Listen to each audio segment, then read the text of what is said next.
Louis Armstrong, all-time favorite artist. And by the way, my friends call me ML. ML. ML. L. Mr. I don't ML, think thank you, that's sir. gonna happen here, ML, but we appreciate ML, you. Wait, say it again, Calvin. Mr. Say it ML. again. ML, All right. ML, Thank you, Calvin. ML. Yeah. All right. So I'm gonna go ahead You and should get started, appreciate and I'll kind of everything. watch out. I'll kind of watch out for people as they come. But let me share Well, something with I'm y'all. sorry. Right. I don't mean to interrupt your class, but Dolores didn't introduce herself. Dolores, are you there? Yes, I am here. Okay, Dolores, my bad. Go ahead and introduce yourself, babe. No. ML, it's very nice meeting you. My name is Dolores Selena McDaniels, and I apologize this evening for not being able to speak. I love to talk.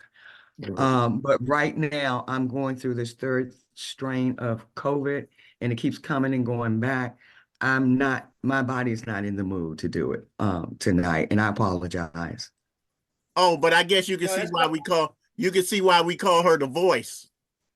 Yeah. Oh my gosh. Yes. Damn. She reminds me of some of the. I mean, going back. What was her? Diane Carroll, Lena Horne, Melba Moore. I'm just saying. Yeah, she has an amazing voice, man. Amazing voice, and she's a pretty darn good actress as well. Okay, so thank you. You're welcome. All right, so just to bring you up to speed, Maurice. Of course, you know, because of the environment where you and I met in, you know, I'm a Vietnam era veteran, and I'm also a let me cut to the chase. I don't want to sound like I'm everything man, but I kind of am. So it's like I'm a Renaissance man. So I started out as far as entertaining and all that as a singer, from being a teenager doing shows and stuff like that. And then I didn't sing from maybe 16 when I went into the military until I got out, actually. So I was about 21. I went in at 16 going on 17, got out at 21. I wanted to stay in forever, but some things happened and I got out. So I started my first business when I was 22. I was making my transition and growing mentally, spiritually, emotionally, and intellectually, because I'm a history buff as well as some other things. So I ended up coming to a point in my life at 50 where I discovered my passion for acting. I stumbled into it, started acting, and because I was up in age, I was able to afford studying with some of the top acting coaches and teachers in the industry, as well as I've been in 31 plays. I produced 8 plays. I produced 2 films, and I just directed a movie, and I'm a streaming platform executive. So I am actually a singer, actor, producer, director, and also a best-selling author. 2016 from the book Masters of Success. And as you know, I just dropped my autobiography December the 20th called The Dialectical Journey, Overcoming the Traps of a Limited Life. Now, that's pretty much certain things I've done and all that. What we are doing here, I've been teaching my acting class for 12 years now. And my acting class, because of my personal experience and life experiences, because I was a major accounts executive for technology companies. I am currently a contractor at the Patent and Trademark Office, running an asset management situation. I recommend to the patent side of the house what to purchase as it relates to certain inventory that they have associated with their printer inventory. I'm the one to recommend to them what consumables to buy, consumables being toner, etc. So my passion, my love, and my energy has gone into entertainment from the standpoint of not only the fact I love acting, and theater is my first love, and I love movies too, but one of my acting coaches said to me probably in I was about 51, 52, 53, whatever. And he said to me that the only way I could absolutely ensure my success in the business would not only be on stage myself and in front of the camera myself, but provide opportunity for other people. My bell went off. Ding, ding, ding, ding, ding. That's when I started my production company, Black Carpet Productions. That production company, when it first started, was for the express purposes of helping up-and-coming writers see their work performed on stage. And of course, how I was providing opportunity for other people was working with the playwrights to co-produce their plays, working with the cast, providing opportunities for actors to do what they do, working with directors to do what they do, working with stage people to do what they do, and paying money to the venues to be a support to the venues that provided project space for us actors to express the love that we have for this industry. So that's the way I looked at it, right? So in 2016, what happened was one of my agents, who happened to be not only an entertainment agent, but she was also a writer's agent. And we was talking one day, and I explained to her my story about how it was I looked at things in life as it relates to the acting and my love for it. But I understood as an entrepreneur that had gone up and down in business that life can be like an ocean.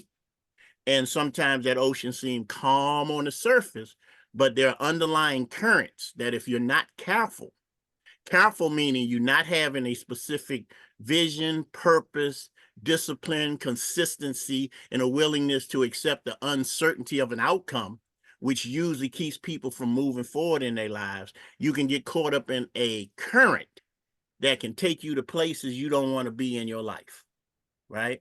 So after we had that conversation, she came back to me a few weeks later and asked me did I want to be a part of an anthology, a book of different authors and business people talking about sharing their how did the title go? Masters of Success, Entrepreneurs and Professionals who reveal their secrets to mastering success in the areas of health, wealth, and lifestyle. Did I want to be a part of this book? So I said, of course, especially when she told me that this gentleman by the name of Brian Tracy, who in the entrepreneurial business world as one of the premier instructors in personal development, time management, and business strategies in the industry. He's written over 85 books or something like that. And as an up and coming sales manager, director of sales for companies, he was one of the people that I studied in order to be a great salesperson. Right. So for me to have an opportunity to be in a book with Brian Tracy, oh man, that was heaven to me. So of course I said, sure. So I wrote this chapter called Create the Current. And at the time, because I was teaching actors, I put it within the context of actors as a business. And the book became a bestseller. And then that's when I became a part of the National Association of Bestselling Authors. And when that happened in 2016, all kind of other doors opened up. So that's my story. So I love teaching people anything that I've learned that has contributed to my personal success. I think as a brother in his 60s, especially a Black man, a veteran, a person who has gone through life and gone through changes that Black men who grow up in urban environments can sometimes go through and sometimes not survive. I was fortunate to survive the craziness, and the beauty of the military to me was that it was as a result of the discipline that I acquired in the military that sustained me when I made bad decisions, because I would immediately wake up when a decision didn't come right in my life and didn't impact my life in a positive way. So I was able to exercise the mental, emotional, and spiritual energy to correct my movements. And I contribute a lot of that to the discipline that I learned in the military, right? So when I look at my life, when I look at the fact that I have been going through PTSD therapy for the last couple of years. And during my PTSD therapy, part of the type of therapy I was taking was what they call cognitive processing therapy, which means that you write a lot about your life and various circumstances, and you get to reframe those circumstances from a negative that inhibits your ability to grow to a positive that contributes to your ability to grow. And I learned that then, which really led to me saying, okay, I need to write my autobiography. And here we are, right? Now, what I've been doing for the last 9 to 11 months is studying artificial intelligence. And what brought me to that, I'm involved in several business ventures and stuff like that. And what I found from some of my super successful colleagues, associates, and business associates who are, some of them making millions of dollars in their businesses. Some of them have grown businesses, because I'm in these different masterminds. Some of the people I'm in masterminds with are well-known people. When you hear their name, you know who I'm talking about. Like a Tony Robbins, a Dean DeGraziosi, a Peter Sage, what's my man, Brian Bucard. I mean, what's her name? Forbes Riley, Les Brown. So I'm in these various types of, oh man, just so many people. Dr. Boyce Watkins. I went to the Black Business School in the last 4 years. So I was a part of what they call the Expert Empire. And the Expert Empire teaches you how to utilize your skills and become a coach in those areas that you have not only a passion about, but a depth of understanding about. And they teach you how to do all that within the context of the online marketplace. So I've learned so much in the last 7 years, and I just share that because I learned a long time ago that part of your ability to retain the clarity of these things that you learn consciously and become cognizant of is to teach it to other people. So by me continually teaching and helping other people in their self-development, personal development, and growth, it keeps me in a certain frequency, which allows me to also positively impact my own life. Because the way I really look at it is when I'm talking to you, I'm really talking to me, because we're all connected. Now, if any of that made sense, then you understand why I do what I do. All right, cool. All right, let's talk about why we here.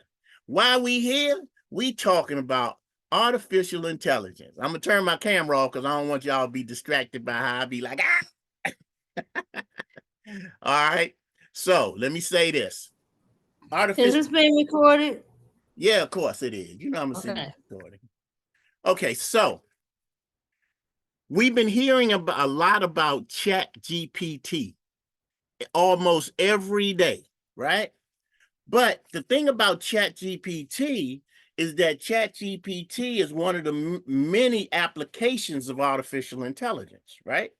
So what I'd like to do is share with y'all, like I did a little bit yesterday, but we're going to go a little bit deeper today in so much about what artificial intelligence really is, right? We know that artificial intelligence is a computer program, right?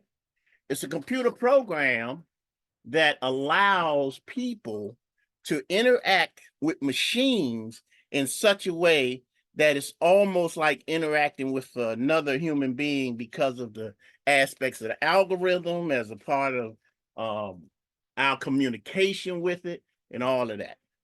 So when we talk about artificial intelligence, let me give you a working definition of artificial intelligence. Okay. Let me pull this up because I don't like to misspeak at all.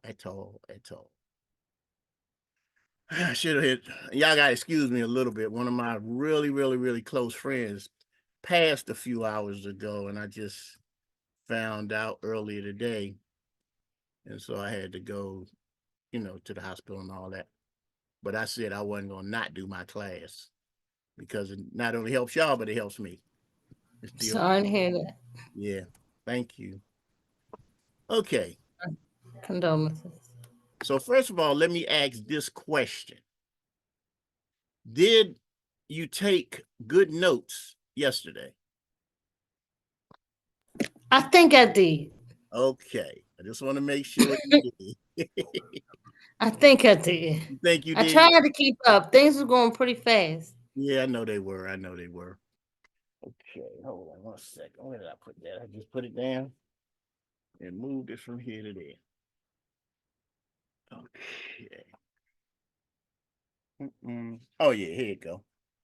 What I was about to say was, just to stay on point, I'm gonna make it as simple but also as enriching as I possibly can. Artificial intelligence is machine displayed intelligence that simulates human behavior or thinking and can be trained to solve specific problems.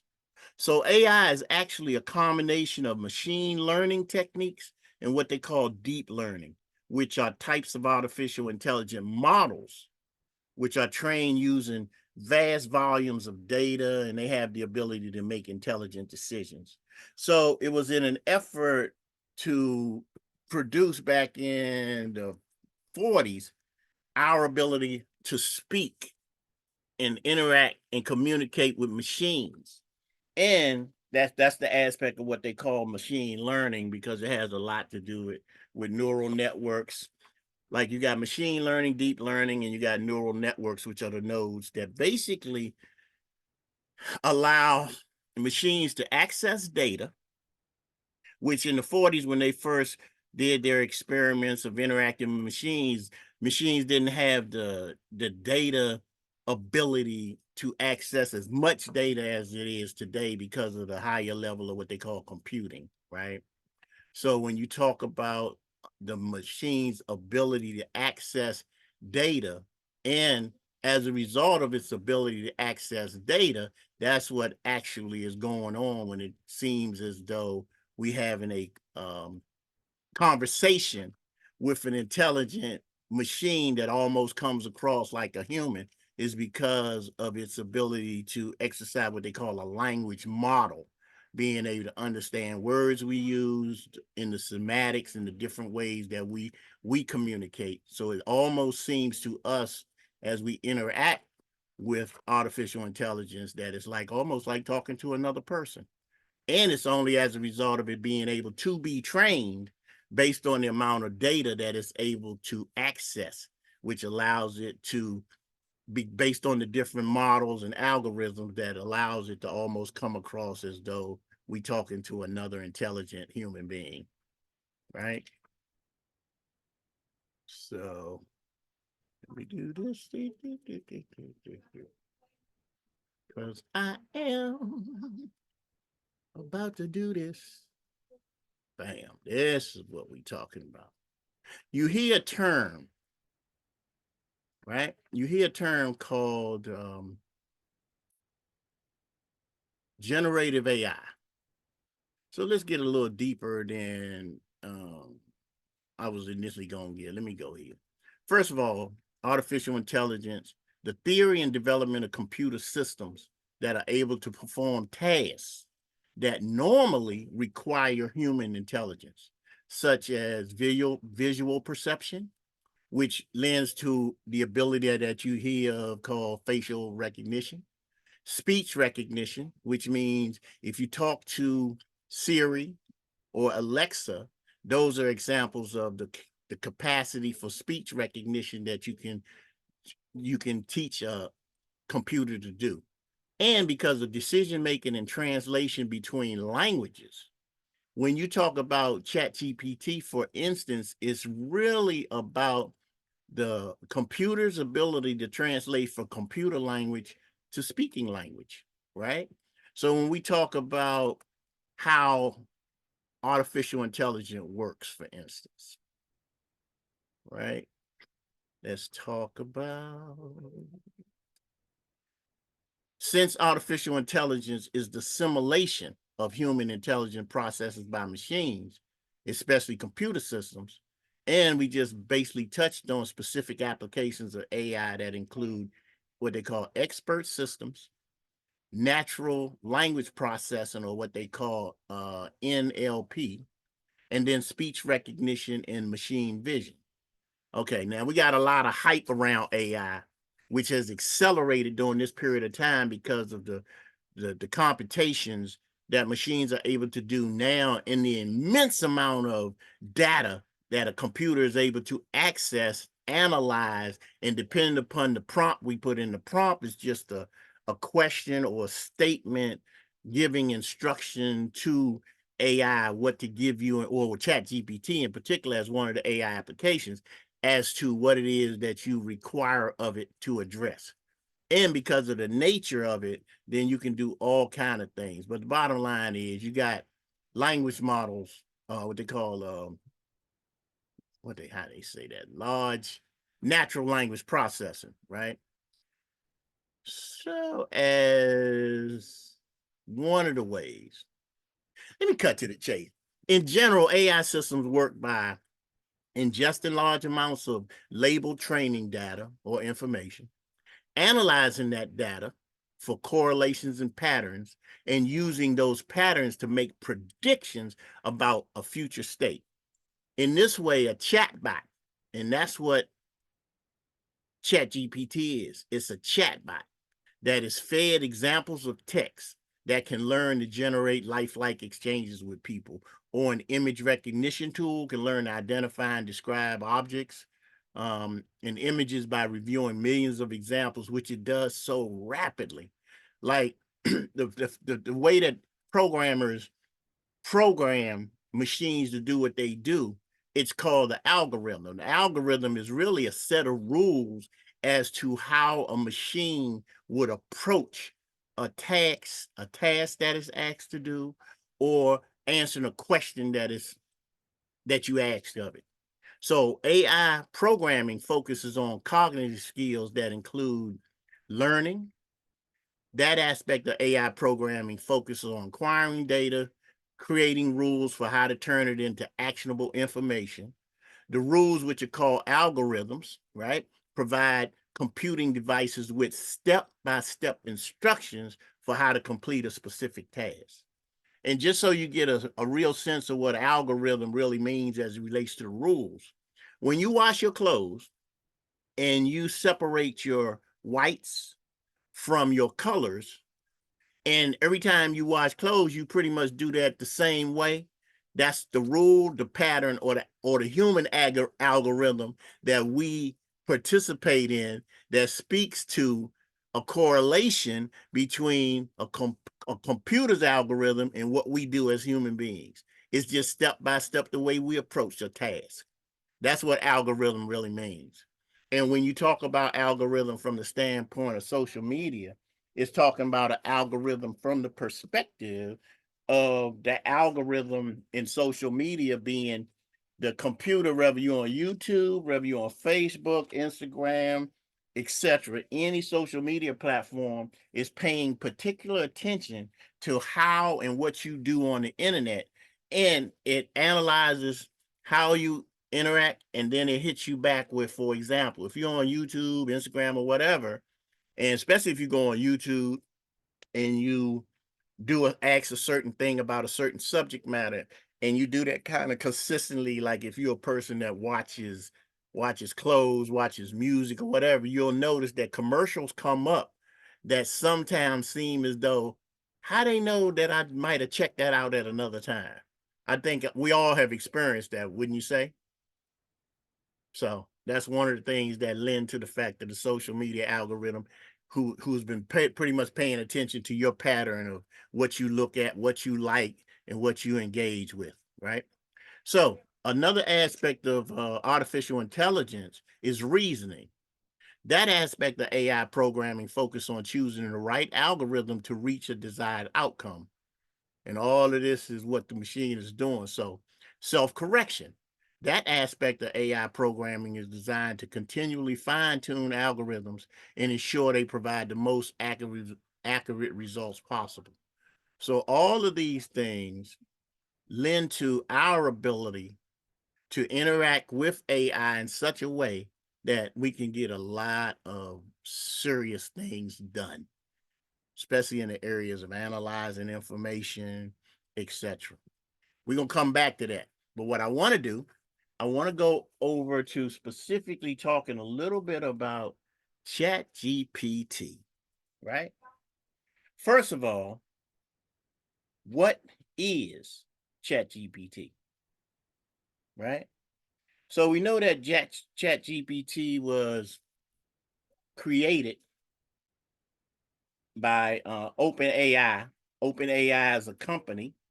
That company, OpenAI, was initially started by some gentlemen, right? Who, including Elon Musk, was a part of their development. And what happened was they were tasked with, as a company, to do a couple of things. One was to develop AI in a safe way that it would have a positive impact on humanity and really provide a means by which to shorten our ability to use machines in order to do tasks better, to speed up our productivity by its ability to access information, and to be able to be used within business data sets, etc., in order to increase productivity. So when you go to ChatGPT, you can actually put in a prompt, ask it what it is that you want to ask, and it can get the information back to you at such a speed because of its ability to acquire information real fast. So you got a lot of good ways that you can utilize it to move forward. I'm actually looking for something that I had set aside for y'all. And my little grandson actually, been in here looking at some stuff, and he ain't put my stuff back. So I'm sitting in here trying to not holler down the stairs and say, boy, what you do? But I'm not going to do that. First of all, thus far, are there any questions on anything that I said thus far while I'm looking for what I'm looking for?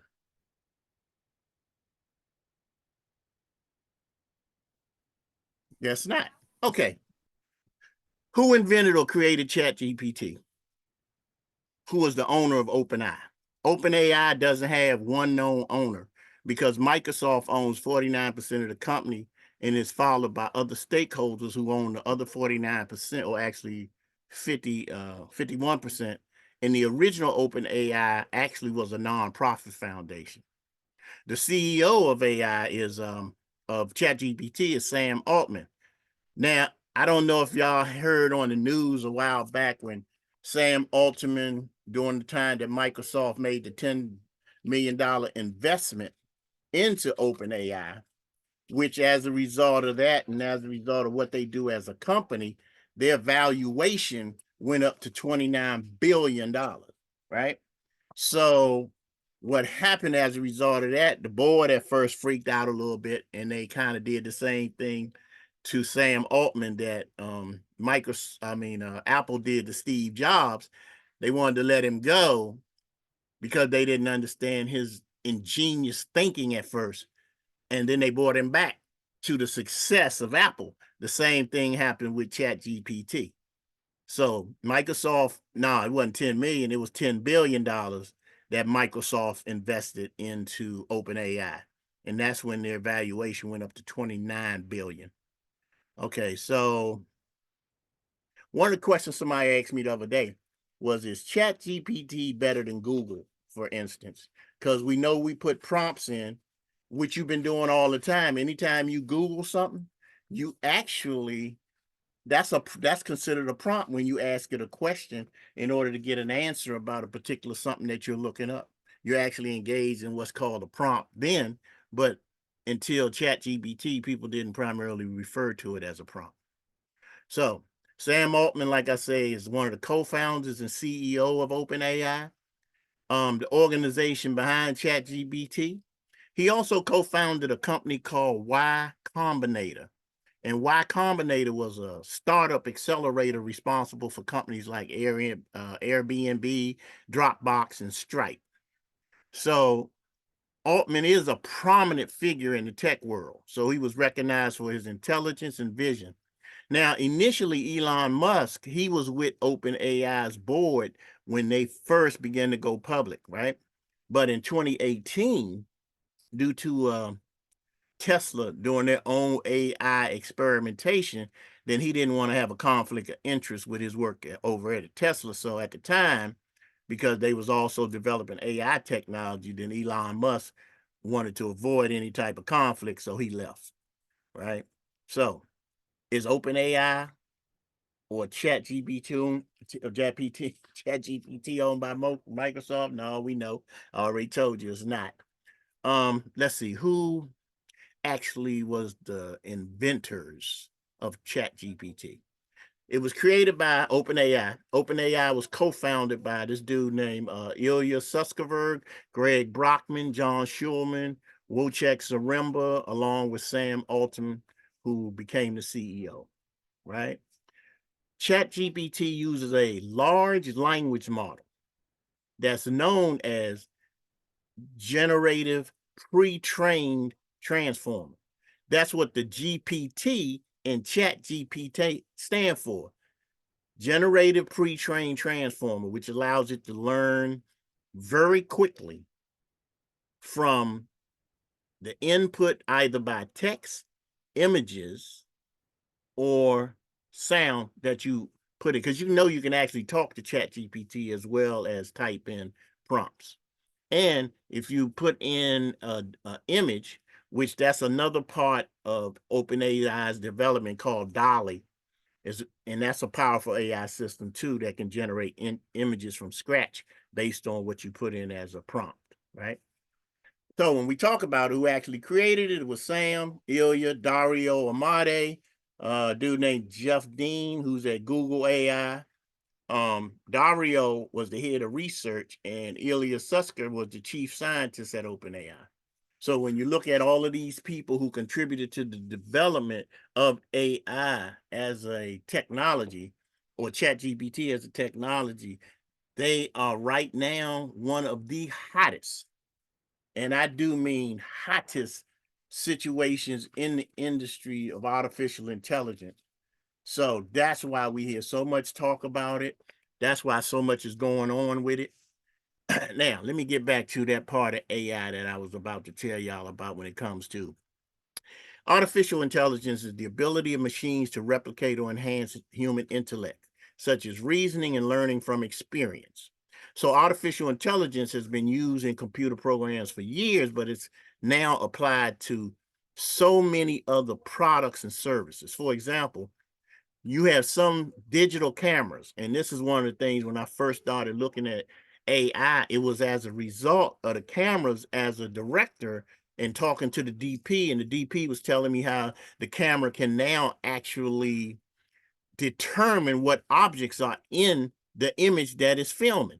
And at first I was like, so how's it doing that? And that's when the whole subject came up of digital cameras having artificial intelligence software. And so experts predict that many more uses for artificial intelligence in the future, including smart electric grids. And you know, electric grids, hey, that's how our cities are lit. So if you look at AI from the standpoint of the techniques that it uses, from probability theory, economics, and algorithm design to solve practical problems. So since the AI field draws upon computer science, mathematics, psychology, and linguistics. So let's look at that. If you're talking about the aspect of artificial intelligence dealing in computer science, and it talks about tools for designing and building algorithms. And as we know, an algorithm is just a set of rules that programmers give to the machines to do what it is that the machine is required to do, from its doing it over and over again, which allows it to actually be trained, somewhat like you train a child, or you yourself be in training. And because you do it over and over again, you learn different aspects of the patterns associated with something that you do on a consistent basis, right? So now, to digress, because this is what I said I was going to tell y'all earlier. I said I was going to give you a little insight about machine learning, right? So I hope you got a little bit of clarity about artificial intelligence generally. Now, machine learning, which they call, by the way, Maurice, ML. It makes computers learn from the data and experience to improve their performance on some tasks or some decision-making processes. So ML uses statistics and probability theory for that purpose.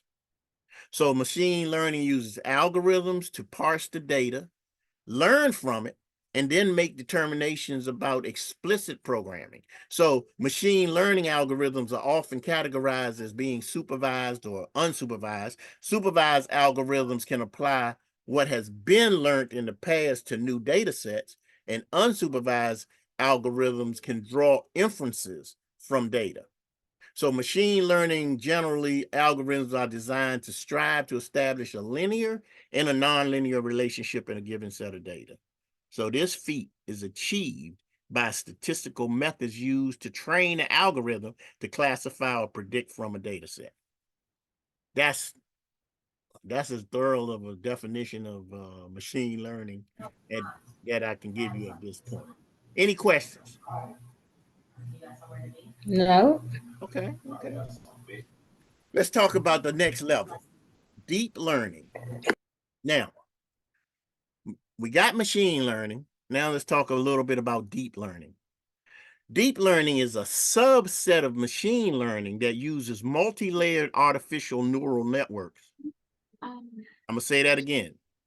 That uses multi-layered artificial neural networks to deliver state-of-the-art accuracy in object detection, speech recognition, and language translation, right? One of the ways, as an example, when it talks about object detection, I don't know if you got one, but you know they got these little robot vacuum cleaners that you just undock them, push the button, and they start moving around in your room and picking up dirt, right?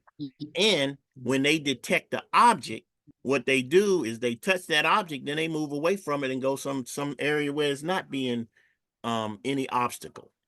That's a part of object detection, meaning it can be in a particular space and detect the objects that it touches or come to. Some of these means by which these items operate, they operate from the standpoint of just almost like sending out a beam or something, and they feel it and then they move around it. And if you, like in your house, if you got one of them houses where you got a lot of space and furniture and you got one of them little devices, you don't realize it, but that device is learning that environment. And it has to make an adjustment in the patterns that it learns when you move your furniture around. All that's going on within that machine doing its job. Now, of course, when it comes to speech recognition and language translation, part of the ChatGPT and the AI ability aspect of ChatGPT, its ability to, when the more you speak to it, it gets used to your pattern of speech. It can detect how you may be feeling emotionally. I mean, deep learning is something else because it's also, that's the crucial technology behind driverless cars.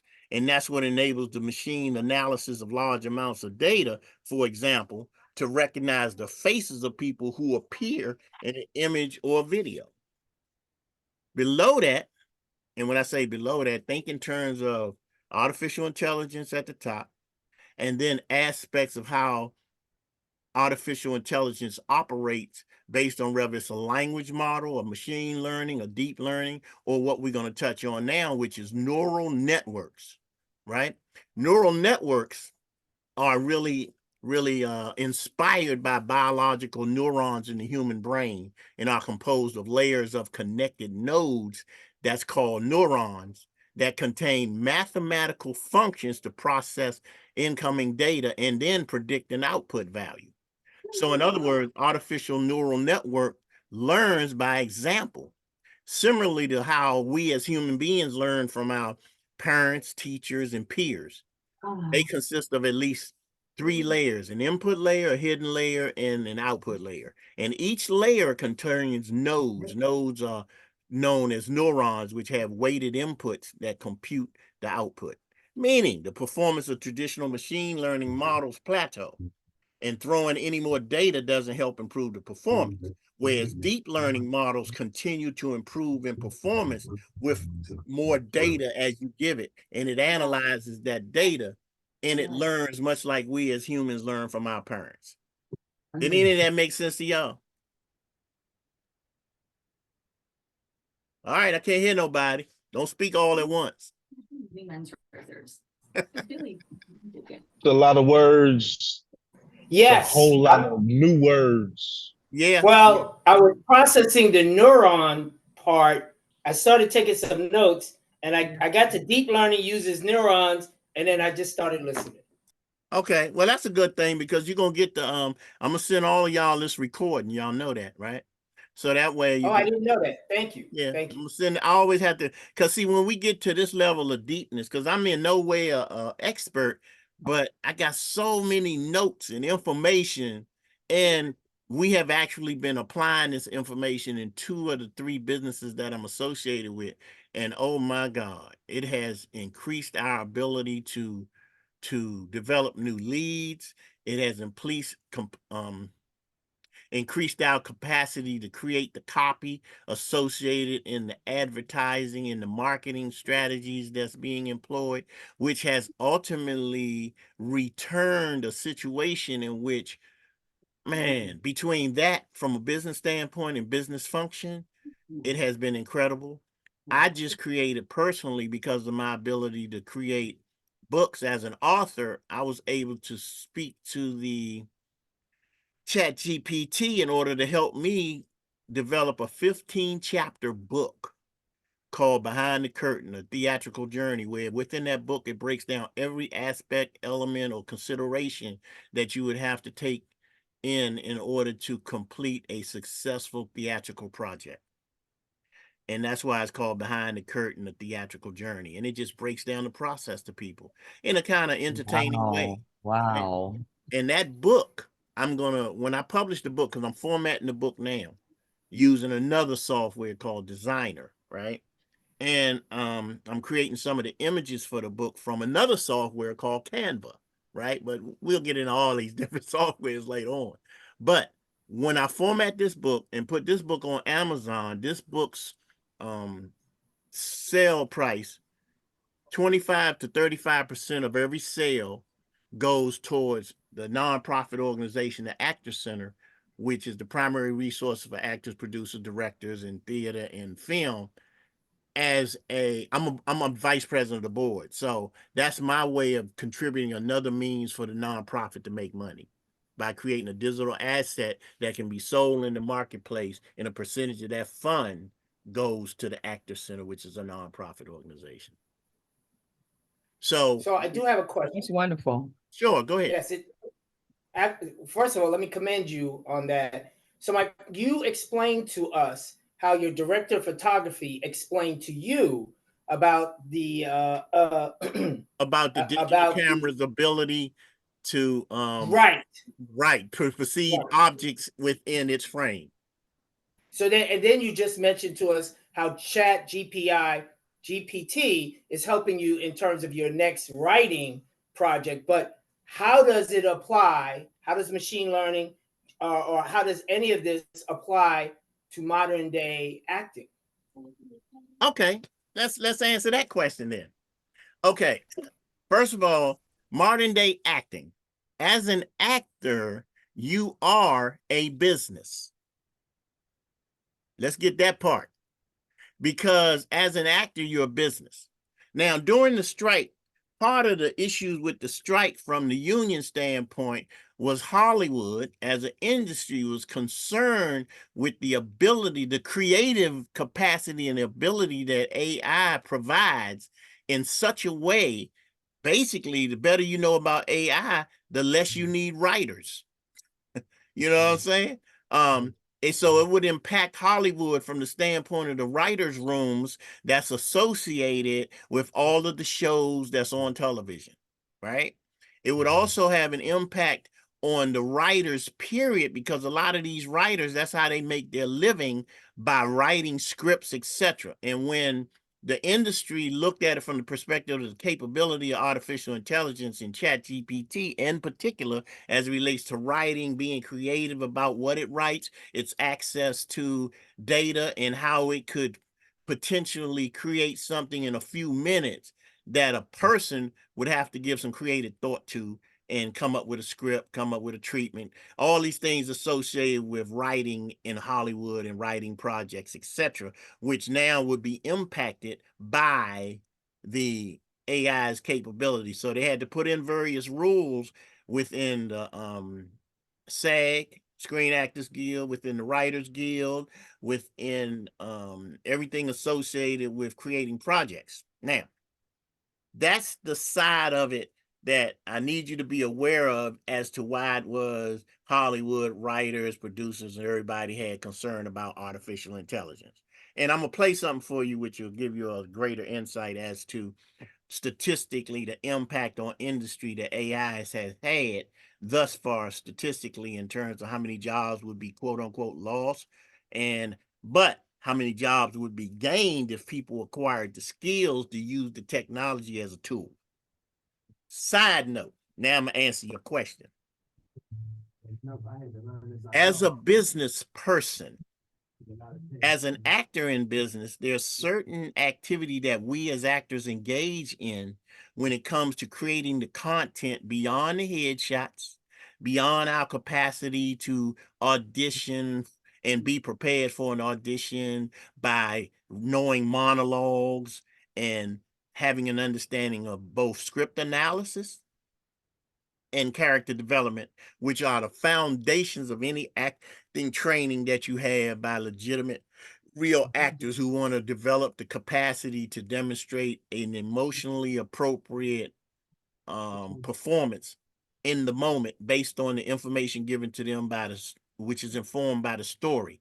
The story is the world that they find themselves in, and the character that they're portraying, that they give a three-dimensional reality to on their basis of understanding how to psychologically overlay and become someone other than themselves, based on what the story is saying about the character within that world, and based on what the script says and not say about that character's psychological makeup, which the actor brings that psychological makeup to the character and demonstrate an emotionally authentic performance surrounding giving input and analysis that's not in the script.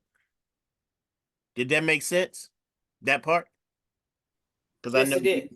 Okay, so yeah, I know you're new to it, but these are the things that my acting students are very familiar with, right?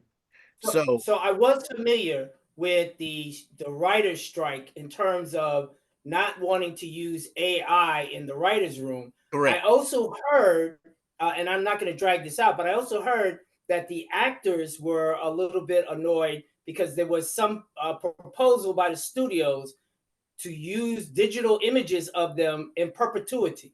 Right. That's right. That's what it was.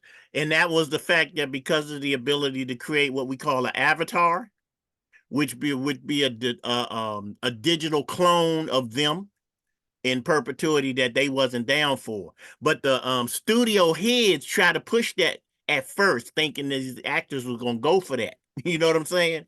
It's already a thing and a transition going on within the industry because of the reduction in the barrier of entry as a result of the internet, period, and our capacity as creatives to create our own projects independently, create our audiences, make money, get paid, and make Hollywood come to you.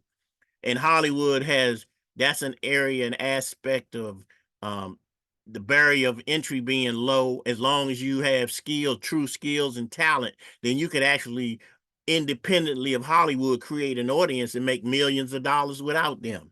So that's why part of what you see when you see people who became famous on the internet, quote unquote, influencers, comedians, and all of that, and then all of a sudden you see them in movies in Hollywood, because Hollywood say, hey, you making money, we need a piece of that money. That's really what it boiled down to.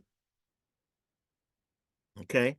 So when you talk about utilizing AI in your business, the biggest thing about AI that you can use in your business is that with the proper question, statement, or prompt, if you will, to ChatGPT can give you information as though it was a marketing strategist, as though it was an SEO strategist, as though it was a content creator of a specific niche of information relative to a particular group of people.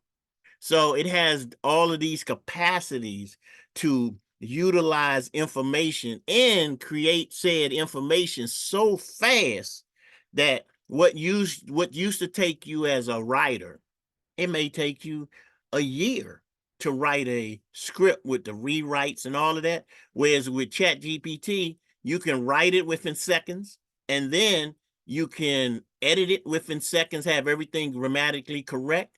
And based on your knowledge of how to present the prompt to ChatGPT, it can give you basically a finished product. And then you just go in and do what you do from your personality and who you are, and add your essence to that writing, meaning you want to make it sound more like you may want to interject some things that wasn't in the data because it was unique to you, that when ChatGPT went out and gathered that data in order to come up with that product, that you have, because that's what I had to do with Behind the Curtain, a theatrical journey, was I had it write certain amount for me, and then I went in and redid it and edited it in those areas that speak to my personal experience. You feel me? So that's what you do.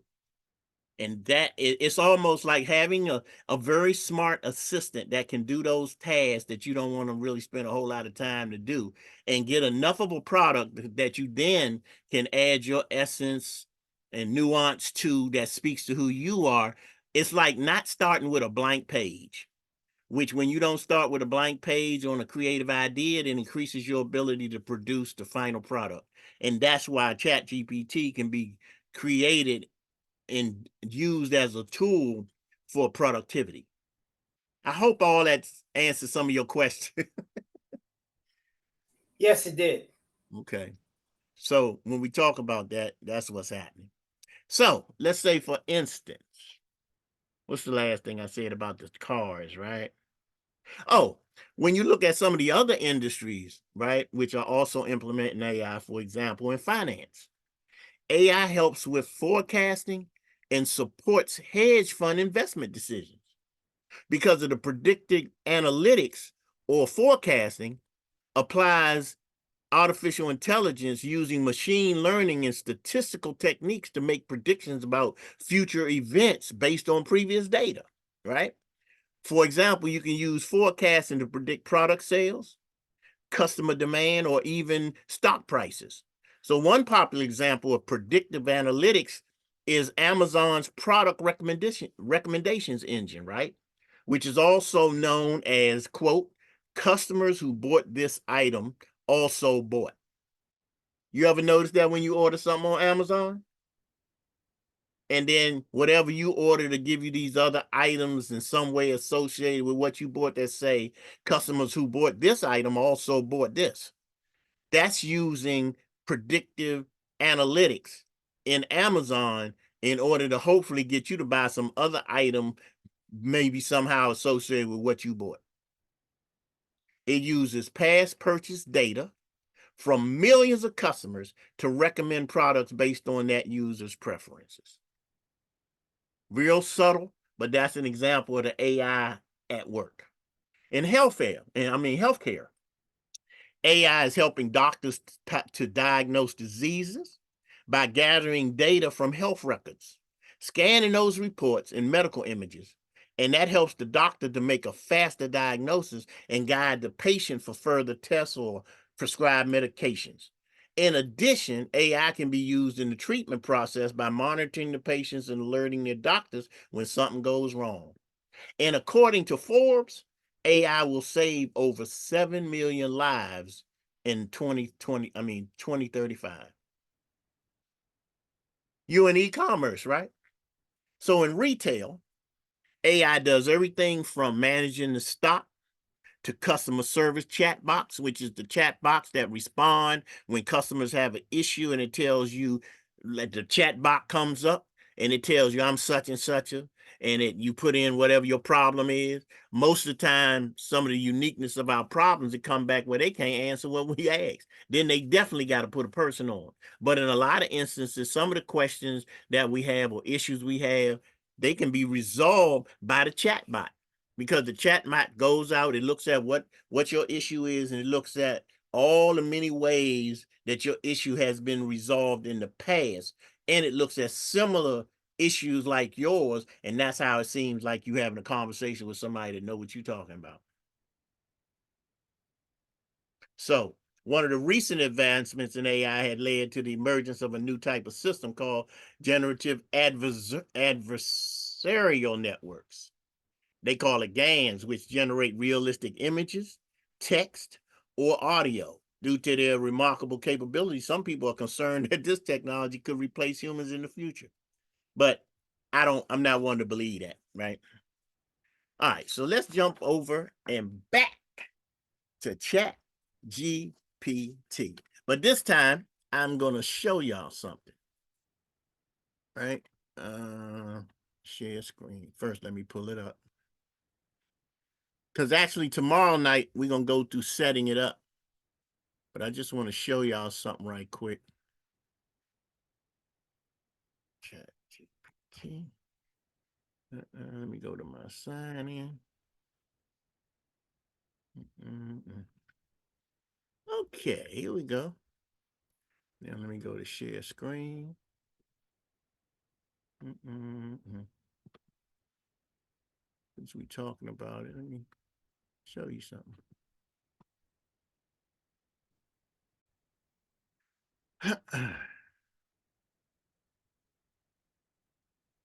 Yeah, move this.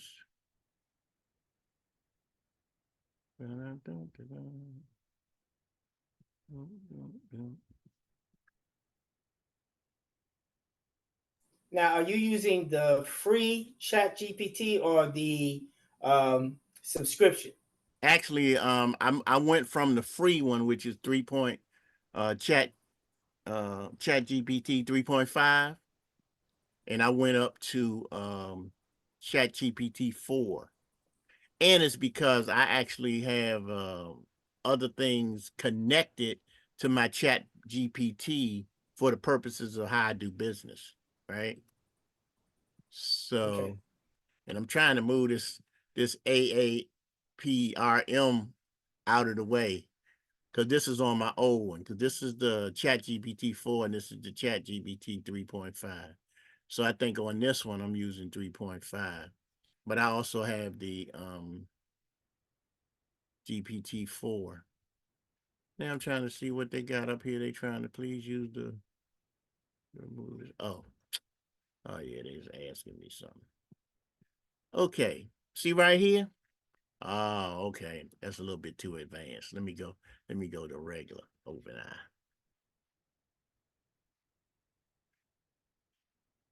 Because I just added something to my ChatGPT. That's okay. Here it is. Now this is the free one right here. Right. And this right here keep coming up. I know what that is. That's something that I added that I haven't worked with yet. But let's just see if I can just go and ask my question. Man, I should have waited. I added this. See right here, we say AIPRM. That's a kind of an add-on, and I hadn't used it that much. But it allows you to cut to the chase of doing certain types of activity. So let me see something. Trying to get back to my regular. Okay, cancel, continue. Oh, let me see what that is. This surprised me a little bit. Create a new list. I'm not trying to do that right now. Okay. All right, well, I'm gonna show it to you this way then. So they're gonna act like that. Let me do this. Over here. Over here. Type in AI mastery. Okay, I'm gonna let y'all behind the scenes.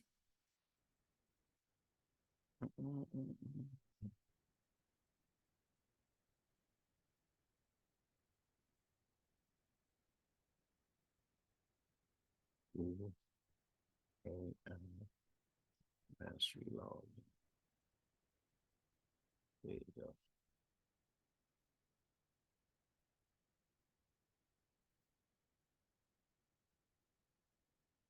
It's coming up, y'all. Wait a minute. Too many people in the house got stuff on. Okay, here we go.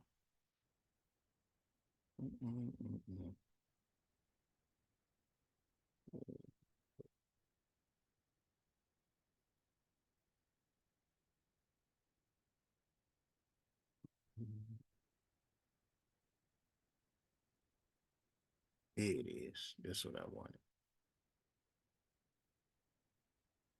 Once again, the world was facing a disruptive technological. All right. So I definitely want y'all to hear this. So let me get to the share screen, AI mastery, sound. All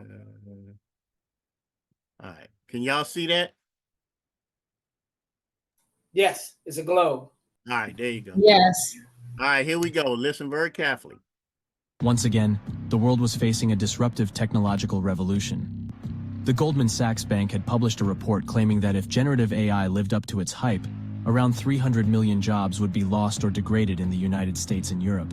However, according to Goldman Sachs, automation would also create innovation, leading to new types of jobs, while companies would benefit from cost savings thanks to AI. In fact, deploying their resources toward building and growing businesses would ultimately increase annual global GDP by 7%. The growth of AI would mirror the trajectory of past computer and tech products, the report stated. AI had already shown its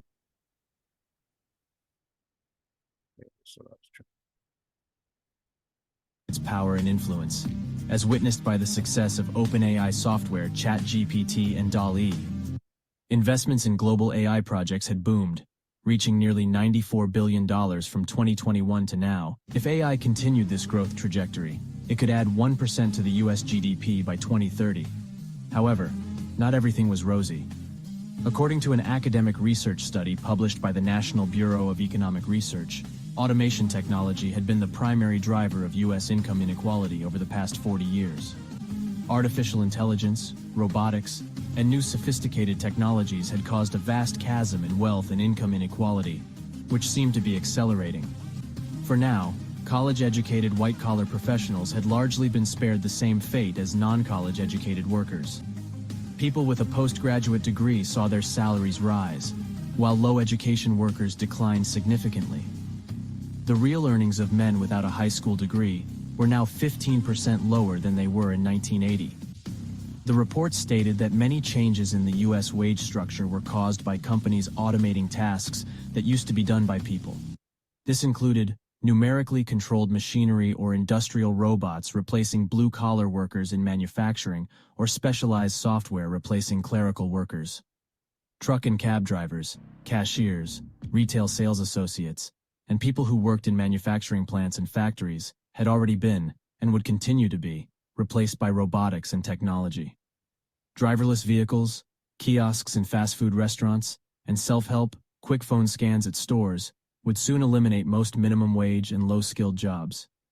Other organizations and companies, such as the World Economic Forum, PricewaterhouseCoopers, and Wells Fargo, had also expressed their concerns about AI's impact on the workforce. They predicted that smart machines fueled by rapid advances in AI and robotics could potentially replace a large proportion of existing human jobs, contributing up to $15 trillion to global GDP by 2030. However, it would come with a high human cost, and there were concerns that it could displace many existing jobs. Oliver Wyman, a management consulting firm, claimed that the world's most advanced cities were not ready for the disruptions of artificial intelligence, and over 50 million Chinese workers may require retraining as a result of AI-related deployment.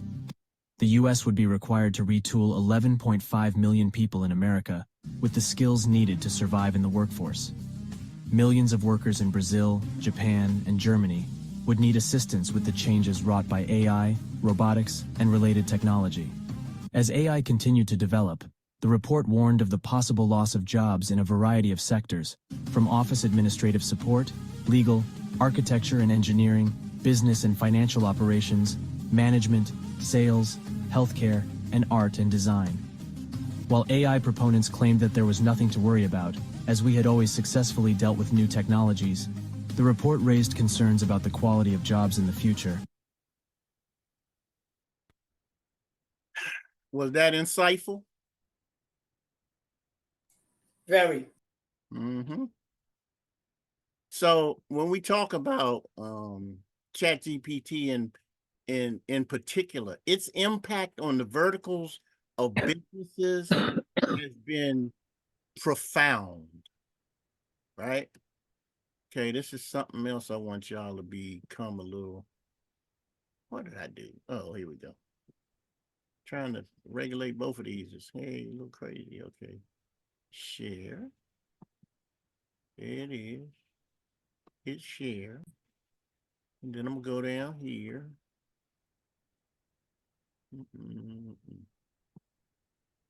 Did you know that ChatGPT can do much more than just answer your questions and generate text? That's right. It has many special features that make it even more useful and powerful for both individuals and businesses. Let's dive into some of these features. Customization. With ChatGPT, you can change the way it responds to you based on your preferences. For example, you can adjust its tone and style to make it more fun or serious. You can also choose which subjects it talks about, depending on what interests you the most. Personalization. ChatGPT can also personalize its responses based on your past interactions. This means that the more you talk to it, the more it learns about your likes and dislikes, making the conversation feel more natural and tailored to your needs. For instance, if you love sports and always ask ChatGPT for information on sports, it will provide more sports-related responses in the future. Multilingual support. ChatGPT can understand and respond to input in multiple languages, which is especially useful for international users or those who want to communicate in different languages. Scalability. ChatGPT can handle multiple users talking to it at the same time. This is great for big businesses or online communities that have many users. It can respond to each user quickly and efficiently, making it a powerful tool for providing great customer service. Contextual understanding. ChatGPT's contextual understanding is truly remarkable.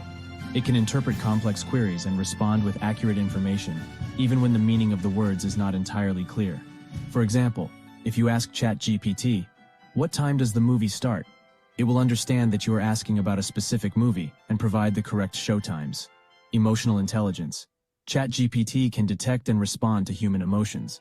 It can identify your mood and respond accordingly, providing a more empathetic and personal experience.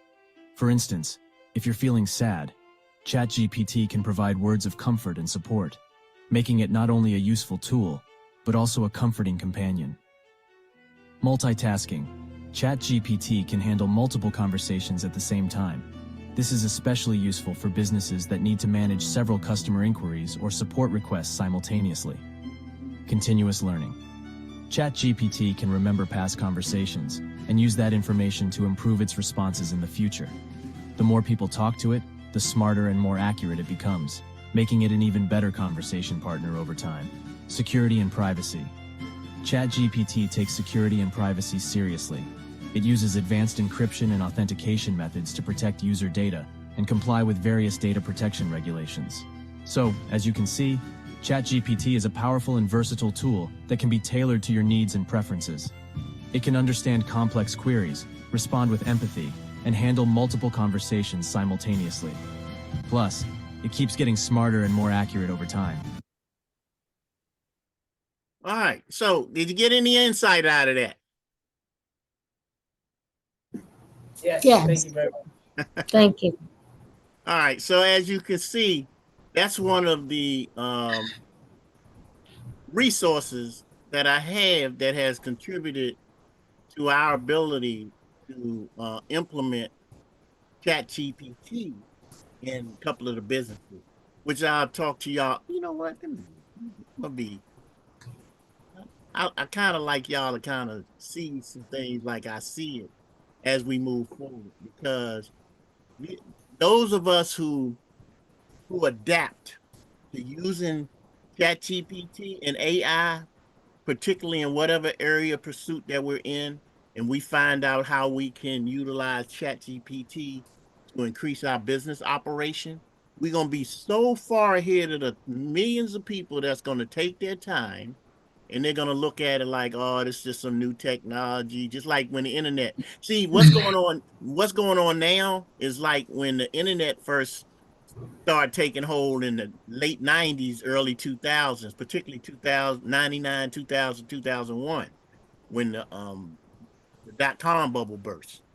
Those early adapters who realized the impact of the internet and its capacity to be in people's homes. Because I remember when I first got into the industry, I was at a company called Case Technology company called Case Internet.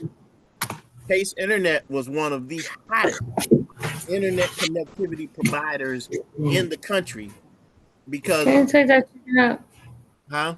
the freezer? Okay. Oh, Nisi? Oh, anyway. So I was talking to my son. I'm sorry. my bad. So our Case Internet was one of the hottest technology companies that was providing internet connectivity in 99, 2000, and 2001. It came from a company called CGX Communications, which was a communications company, actually like a telecom type communications company that evolved into Case Internet because we started providing high-end internet connectivity for businesses. I was one of the top 3 salespeople in that company, and what made us so prolific was the fact that we sold internet connectivity to both residences, but I also sold internet connectivity to this Fortune 500 and Fortune 1000 companies. So the contracts were for a year and 2 years, up to 5 years.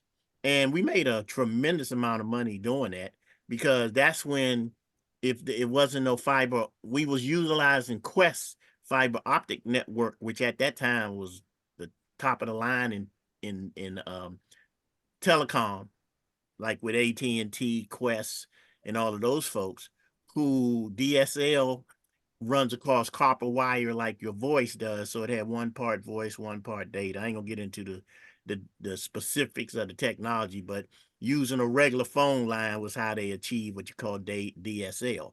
And DSL was a step up from quote unquote AOL, which was dial up, if you remember back in them days, right?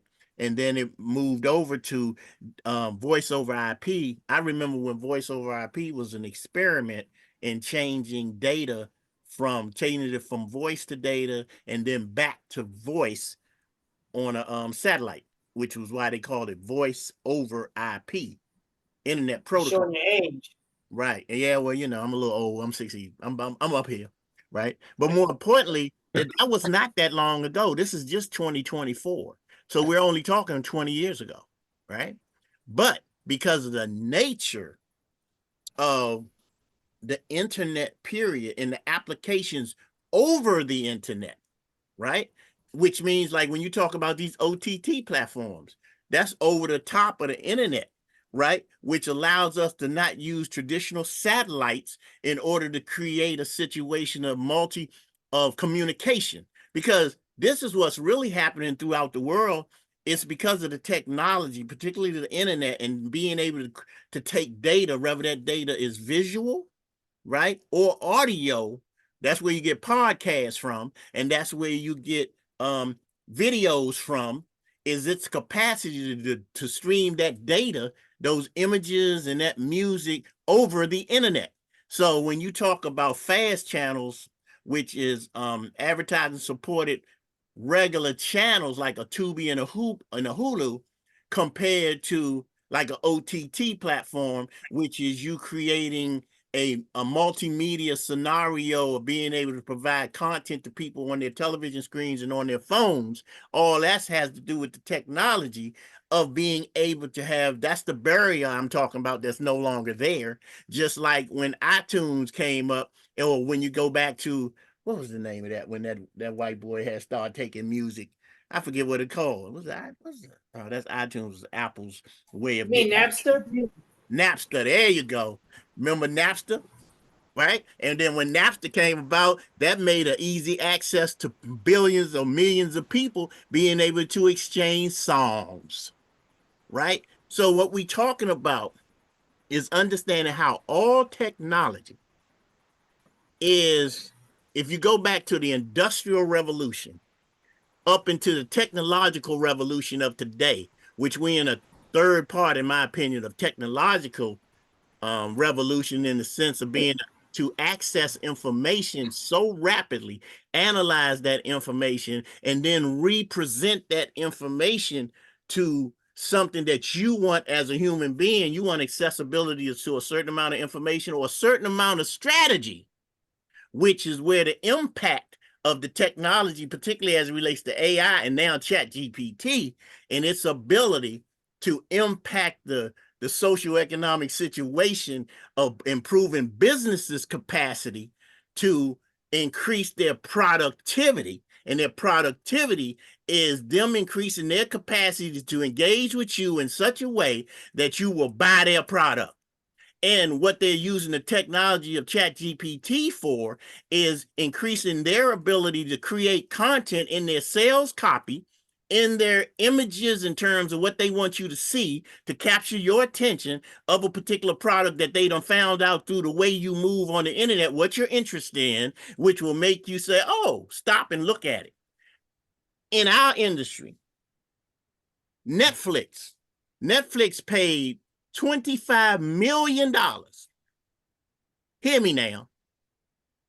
Netflix paid $25 million to understand the power of a thumbnail that captures your attention on YouTube, which makes you stop scrolling and engage with the content. So there is a formula, a science that speaks to what you put in a thumbnail, the colors, the title, whether you put your face on it or whether you put some other type of image. That's a formula that was determined by YouTube to be the most successful and made YouTube channels successful because it all began with their ability to understand the impact of the thumbnail. And the thumbnail is that thing which you see that makes you stop and engage that information. Netflix applied that to how they redid their screen of as you scroll through movies, what you might be interested in seeing. And all the research shown in our industry that a lot of people think that people stop and they go to a movie because of who in it, what the genre of the movie is, but it really always comes back to what people know about the quote unquote story that movie is portraying, whether it's an action flick or whatever, horror flick, whatever you're interested in, right? It's the story that's the psychological basis with which we stop based on what we think the story is, no matter who the star is. That's the reality based on the statistics from the psychological analysis of what makes people go to the movies. But that also translates to what makes people watch certain programs. That also translates to the marketing associated with the metadata that's associated with the film or the television series. The metadata from a marketing standpoint is what they put into the information that attracts your attention, meaning the poster, right? So there's a lot that goes into the thinking associated with how we're marketed as an audience to particular types of programming.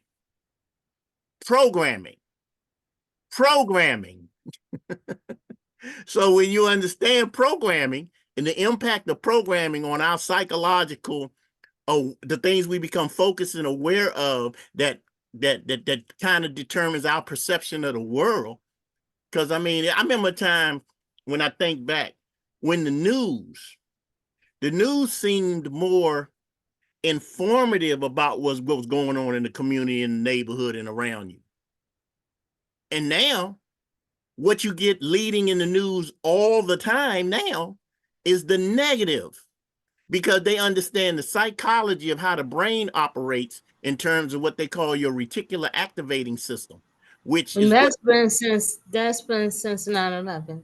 Right. It captures your brain is attracted to controversy, uh, uh, something negative. We attracted to that because it's a natural inclination, because what the brain is really doing is evaluating and focusing on a particular aspect to keep us safe. So anything that has anything associated with controversy, danger, and all that, our reticular activating system, our brains automatically latch onto that. So advertisers know that, news agencies know that. That's when they change the process of information in the news to be from, let's give you an informative aspect of what's going on in the community, to if it bleeds, it leads. right? So that's why, what's the first thing the news want to give you? Primarily some issues, some crime, something that's going to attract your attention and program you to kind of look at things as a negative to keep you coming back. And all of us know people, if it's not ourselves, we know people in our lives, family, friends, associates that we spend time with. Every time you talk to them, what they talking about? The negative aspect of what the news is portraying. That's called programming. Always. That's why what I was teaching y'all a while back about the importance of understanding and identifying and always creating a situation internally where you're growing spiritually, emotionally, and intellectually, because we begin to understand your power of your paying attention and being totally aware of what you're thinking at a given time, because how you think determines the actions you take on the basis of what you believe, and it's those actions and activities that you engage in that will determine a certain type of result.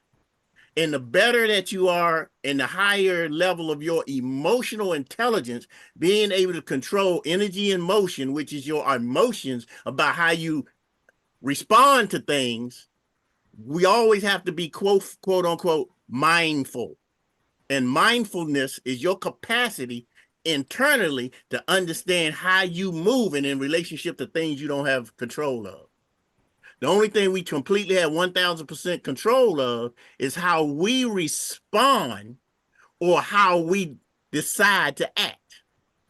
So when you know that, it takes you to a different level that most people don't pay enough attention to, because they so I ain't mean to go here, but I'm going here. They so distracted by things happening outside of themselves that they don't take in consideration the power to control their destinies by deciding who they deal with, how they deal with them, what activities they engage in, and how they conduct themselves in relationship to things around them. Because our perception of the world is who we are, not what's going on in the world. That's the end of that part of the training. Any comments, observations, or what? Well, you were evangelizing, and it was very eye-opening. Oh, thanks, bro. The rest of them, they used to that. they because part of what I do here is I kick information, but I also kick perspectives of things that can help us become, in my opinion, based on my experience and the experience of the most successful people I know, what kind of activity they engage in relationship to what activities most people engage in. And that was pointed out to me as a young man when I first started reading Dr. Wayne Dyer, right? And the first book that I read by Dr. Wayne Dyer back in, I guess, the 70s or 80s was Your Erroneous Zones. And that was the first book that made me start really seriously analyzing, hold up, a lot of what we go through is as a result of the decisions we make. Whereas when you're young, you have a tendency to think, oh, that's somebody else's fault that this happened to me, as opposed to understand, no, that happened to you because you made a certain type of decision that lended to a certain type of result. And that's when I first began to think in terms of, hold up, there's something to this self-development, personal development, and constantly evolving to become as emotionally mature as we can become. Because one of my mentors, if you will, wrote a dissertation about sometimes you can't believe your own thoughts. And when he first said that sounds counterintuitive, right?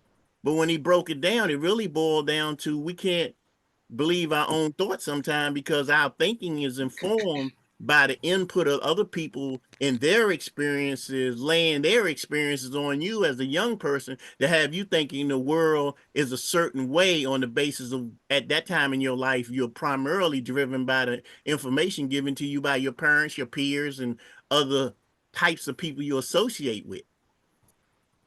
So that's why it becomes very important to deal with like-minded people who are working in those areas of pursuits in life that lend to the areas you're working in to be the best version of yourself.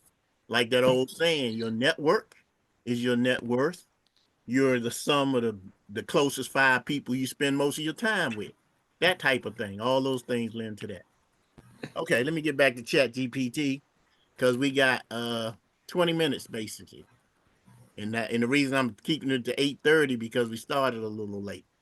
And there's one more thing I want to share with y'all because tomorrow I'm gonna show y'all how to set this whole thing up so that you can begin to actually engage with ChatGPT in the way that you choose to engage with it, which I believe is really going to be the best way for you to learn how you can use it. And I'm going to give you information that most people are not going to share with you. And, you know,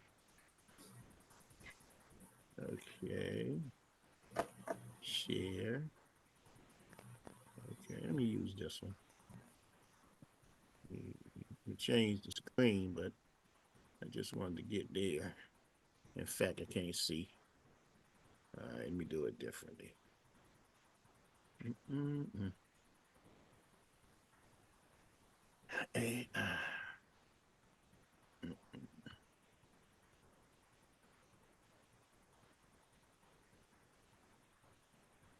Because y'all are actually my beta group for something that I'm developing as it relates to an ongoing class, another class, but primarily focusing in on business and utilizing AI technology.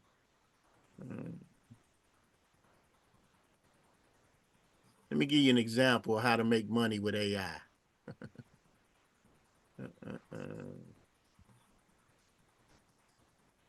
Before I go here, let me go here.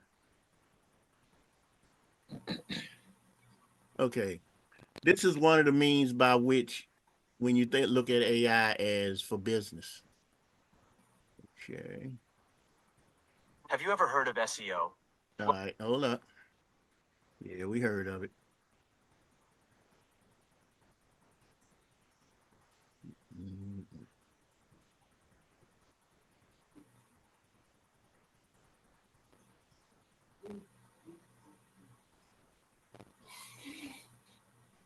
Have you ever heard of SEO? Well, it stands for search engine optimization, which is like a magic trick that helps your website appear higher in search results. And do you know what one of the most important parts of SEO is? Keyword research. Keyword research means figuring out which words and phrases people use when they search for things related to your business. It's like trying to guess what your friend is thinking by the clues they give you. Once you know the right keywords to use, you can put them on your website and make it more likely that people will find you when they search online. But how do we know which keywords to use? That's where ChatGPT comes in. It can give you ideas for new keywords to use, suggest related keywords, and even help you come up with ideas for website content based on those keywords. In this lesson, you'll learn how to find new keywords, analyze your competition, and even get ideas for new content. By the end of the lesson, you'll be a keyword research expert, and your website will be ranking higher in search results. Let's begin. For the example, let's say you run an online clothing store and want to generate a list of potential keywords related to women's clothing. We'll tell ChatGPT to act as a SEO expert for a women online clothing store and generate a list of keywords to target.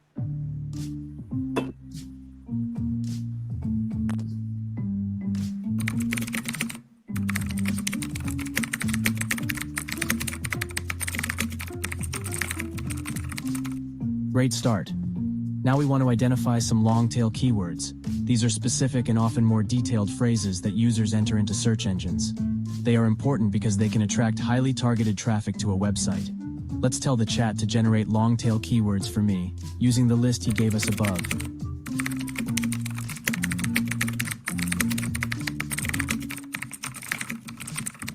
Now let's dig even deeper and ask the chat if you have any ideas for keywords that rate high on search engines. Regular keywords are not enough. We want some good ones. Type in, do you have any ideas for keywords that could rate high on search engines? And let's see what happens.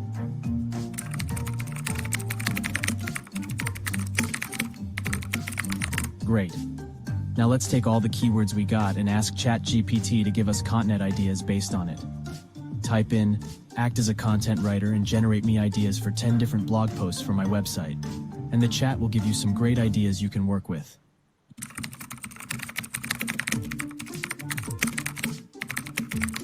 can also paste a blog post you've already written and ask it to improve it by suggesting new keywords and phrases to incorporate. So as you can see, by using ChatGPT and keyword research, you can gain valuable insights and identify new opportunities to improve your SEO strategy. And that's it for this lesson. See you in the next one.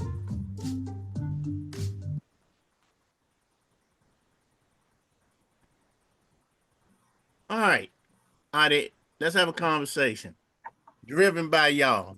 So let me give me some critique of what's going on, how things are. Well, since I'm new to the family, let me go first. Okay. Fascinating, because I do want to use ChatGPT. I want to use AI in several different ways. One, I want to be able to use AI to help me better write resumes for my target audience, because I'm understanding now a lot of employers or recruiters are using some type of AI to scan the resumes. Yes. So I want to use. Yes. So, all right, I'll stop there. No, don't stop there, because what's so crazy about it, that's part of the reason that I showed y'all the SEO as opposed to another aspect of it.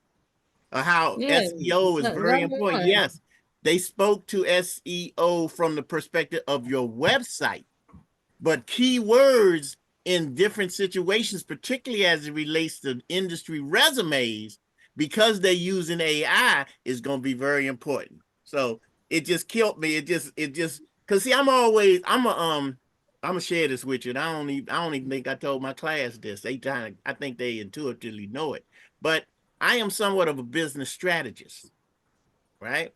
And being somewhat of a business strategist, that's why I'm always engaged in those things associated with how we can do business better.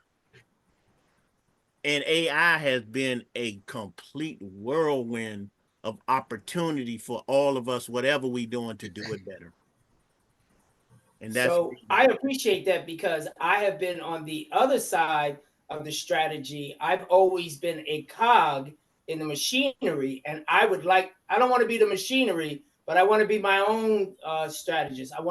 My third chapter is about not me per se, but me being of service to others as opposed to me servicing others. right. That's actually the connect, right? You just spoke to, and I guess they could tell you this. I'm always looking at it like your success is always in direct relationship of how you serve other people and what value you bring to them. Period. In every business, everybody that's engaged in any type of particularly coaching, training, anything associated with you providing some type of value in some way to other people, if the ones who understand that it's about other people are the most successful. The ones who that's always looking at it from the standpoint, I got to make money, I got to get all this money. They start from that perspective, and then they wonder why they're not successful. Because success is very simplistic. The simplicity of success is the more you can identify the value you can bring to other people, the more you can create a situation that's transactional, but transactional in a positive way, where you're giving people what they want. And what people want always is WIIM, what's in it for me. If you can show them what's in it for them, and you can give them the value that far exceeds what they're paying for it, you can always make money. And I simplify it by saying this, and then I ain't gonna say no more. I will let y'all talk. One, you would not have a problem giving me $100 if I show you how to make $1,000. Just like you don't have a problem giving me $1,000 if I show you how to make $10,000.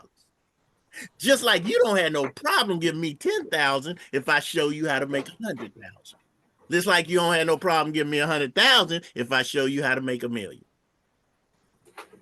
We need to talk. And the beauty of and the beauty of it is it begins with actually demonstrating what I'm telling you is possible. Now, I'm gonna say this. If one would look at my resume, right? if they don't understand, well, sometimes they don't understand because they can't put the value to what they see as it relates to directing films, being in movies, all that type of thing, because they looking at the aspect of the demonstration as to the aspect of the value associated with the demonstration.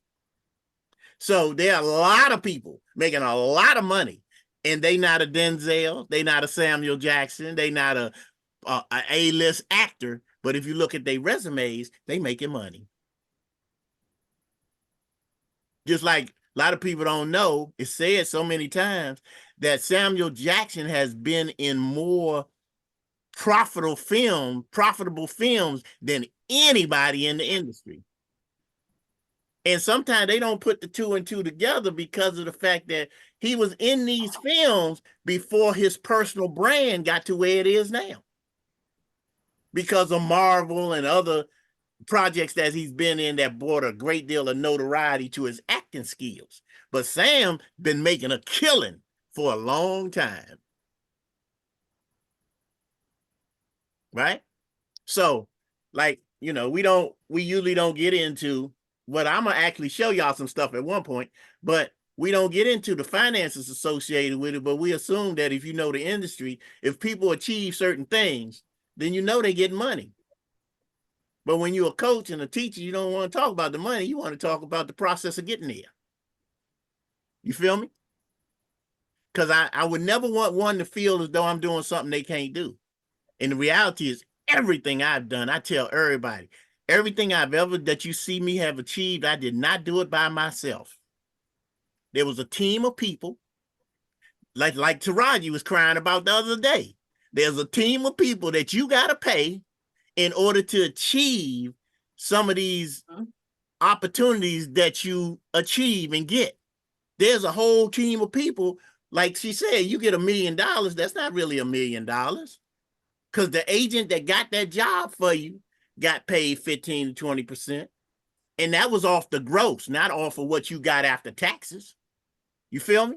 So my real objective is to teach each and every one of you how to get to $1 million, period. Because the thing that's costing us the most in life, I don't care how much we make a year, is our inability to understand how to make $1 million within a 12-month period. And a lot of time it takes you learning certain things, creating certain assets, and understanding how to present those assets to the marketplace. And while you're developing said assets, you're not getting no money until those assets penetrate a certain percentage of the market based on the awareness of the market of who you are. That's why personal brands will blow you up much faster than company brands. Because once you get your personal brand to a certain point, it don't matter what business you're in, because people relate to you, not what you're selling. So if you happen to be selling something that they can use, then they're going to buy it because of the trust they have in your personal brand. You see it happening around you all the time. But a lot of times since children, we have been psychologically told by our parents and other older people, children should be seen and not heard. Whereas the reality, but the reality of success is you got to be seen by the marketplace. And then let me drop this gem on you. The fundamental secret of success is do the opposite of what 95% of the people you know do. 95% of the people you know play small. I'm going to say that again. And I can say it with full confidence. 95% of the people that you know play small. And they could do the same thing that they doing playing small and play big. And playing big is not being afraid of putting yourself out there for what you know very well. Because there are millions of people who want to know what you know right now from your experience. And if they knew by you making yourself more findable that you have the information you had, they will pay you for that access. Especially if you know how to market it. Especially if you know how to set it up. especially if you know how to put it on automation so you're getting paid while you sleep. And ultimately, that's doing real business by understanding four moves. Increase your leads, meaning make more people aware of you who are interested in what you offer. Convert a higher percentage of those leads or whatever your product is. Put those customers, if you buy one thing, provide them with some premium value offer, something else they can buy, and then put them on a continuity program. Continuity program is some kind of membership. Amazon got you on a continuity program. And that little bit of money you spend every month to be an Amazon Prime member, thousands of people doing that, that money adds up. That's why Jeff Bezos is so rich. Apple, they got you buying. If you're an Apple customer, you're an Apple customer. You'll die for an Apple. And anybody got other than an Apple smartphone, you say, oh, I thought you had a smartphone. You know what I'm saying? And they use the same, we use the same way of communicating their product the way they taught us to communicate it in order to justify buying Apple phones, Apple watches, iPads, and everything else. The industry, my brothers and sisters, especially Maurice, you used to work for Comcast. You know what Comcast represent? And right. I was a sales guy. So check everything you're saying, I understand. I know. You know, and see, the beauty of it is, the beauty of the internet is this. It provides an opportunity for anybody that want to use the internet as a constructive tool to educate themselves and access information. The downside of the internet is anybody that's so totally distracted by all the content that's placed on the internet that has absolutely no positive impact on their lives, and it consumes a great deal of their time. Successful people are all about focus and utilizing something to become better versions of themselves. Unsuccessful people are all about distraction. And we have to identify within ourselves what side we want to be on. We want to be on the consumption side, or we want to be on the creative side. Maurice, have you ever heard of the 4 levels of value? 4 levels That's of value. cool. No, I don't think I'm aware of that one. Okay, Calvin, have you ever heard of the 4 levels of value?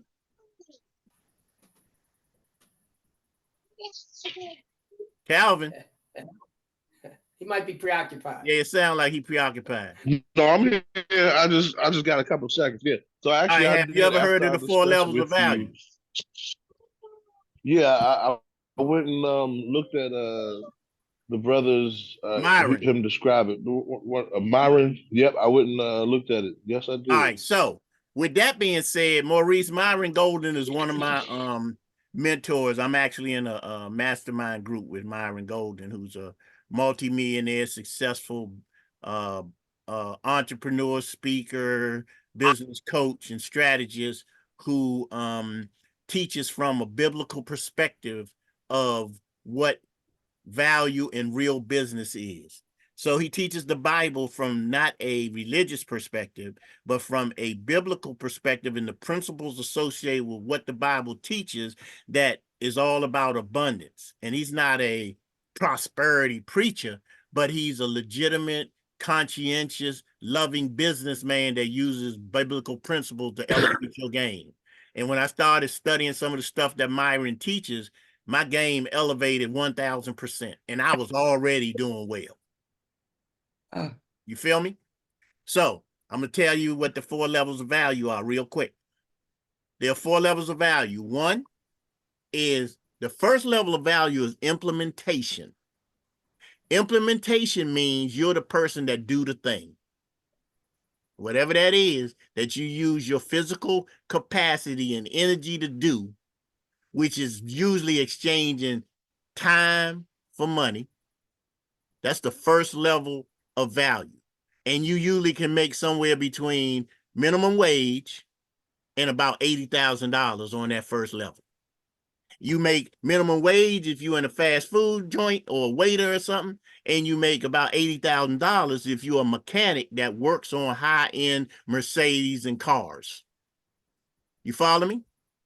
That's the first level of value. Think of it as implementation. The person that does the thing, that uses their physical capacity to be somewhere doing something for somebody in exchange for some dollars, meaning they either got a salary or they're getting paid per hour.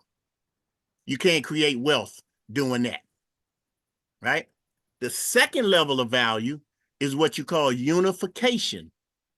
Unification, you're the person that manages the people that do the thing.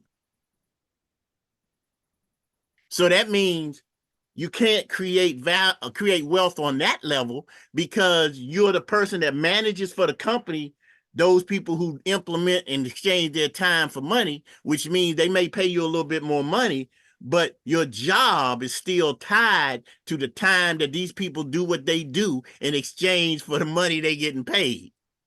So the company ain't trying to hear, oh, I got to go to my daughter's graduation or this thing is happening, because they paying you to manage the people that do the thing. You follow me? So you usually get paid about, on the low end, about $40,000 as a manager, and on the high end, about $250,000, $250,000. Now, if you are managing a fast food restaurant, you're gonna make about 40-some thousand to 60-some thousand. And if you're a high-end manager in a Lockheed and Martin technology company, you might make $250,000. But those two levels of value are still associated with what's being done and the time associated with what's being done. And $250,000 is a nice salary. But after taxes, that ain't really that much money. So you'll never be able to create wealth in a shorter period of time. Now, the third level of value, which is where all of us really are, whether we realize it or not, is communication. This is the first level of value that provides you an opportunity to create real wealth.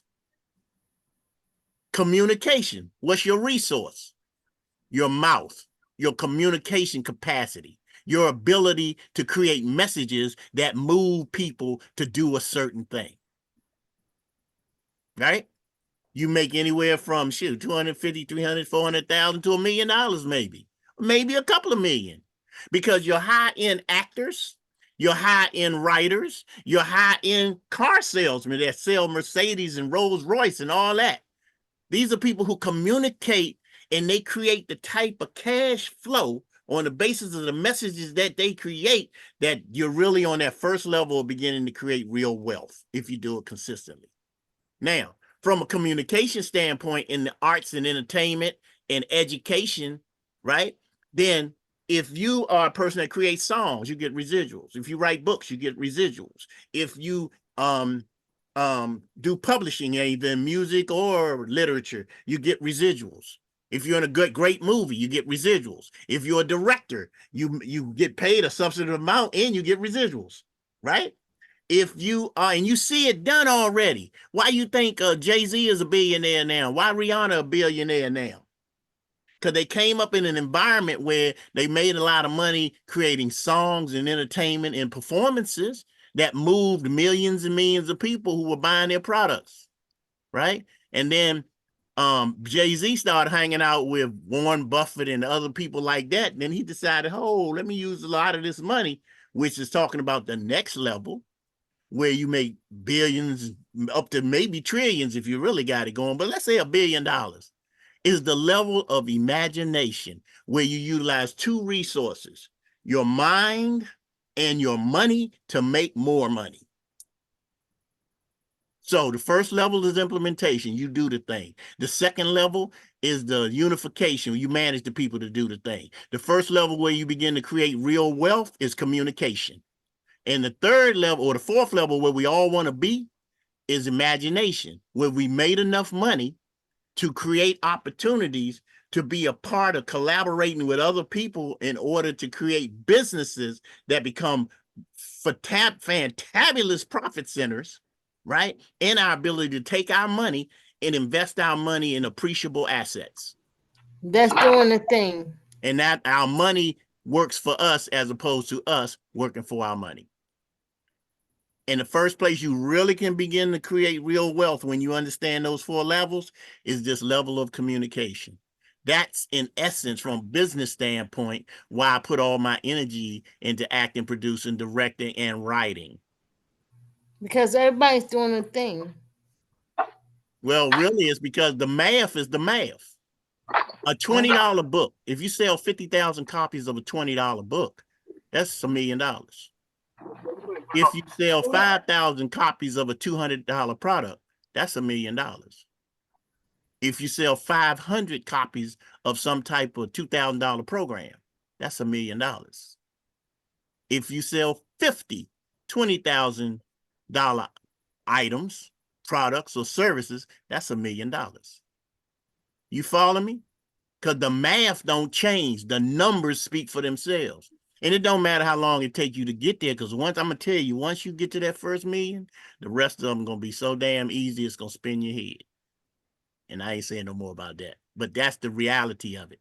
Because the 2 things that cost us the most, one, well, I'm going to tell you number 2 first. Taxes.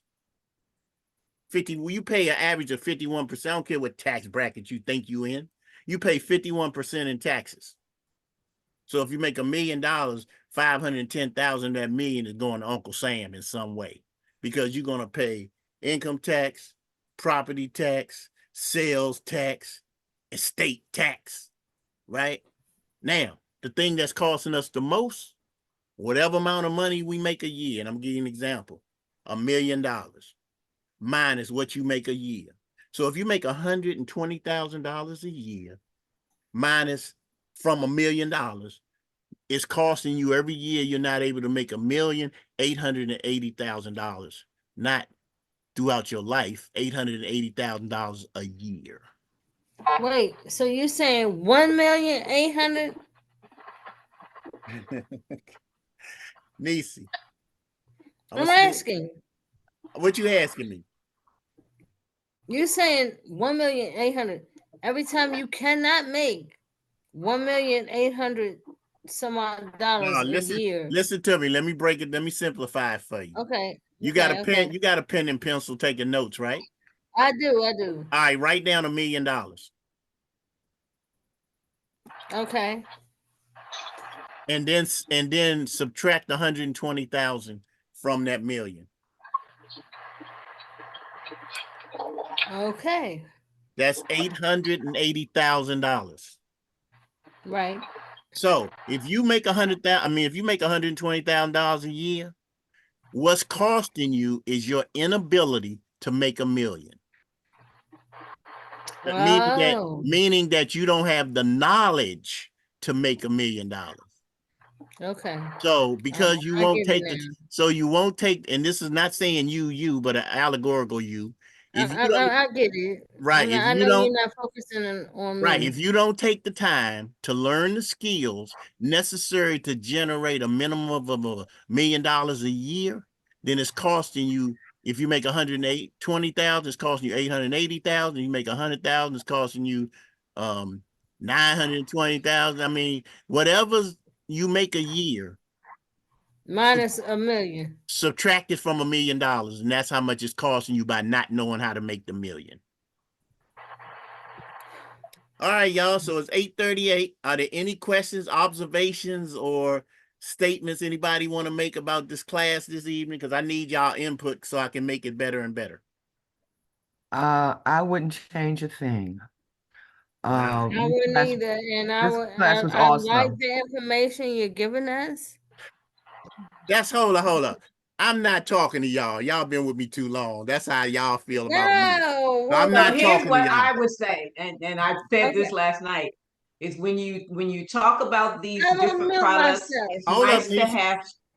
When you talk about these different products, and I guess it's just because I'm a visual person, it's nice to have samples of what you're talking about, so you can show us. I'm talking about ChatGPT and how you set it up, and then you show us what that looks like.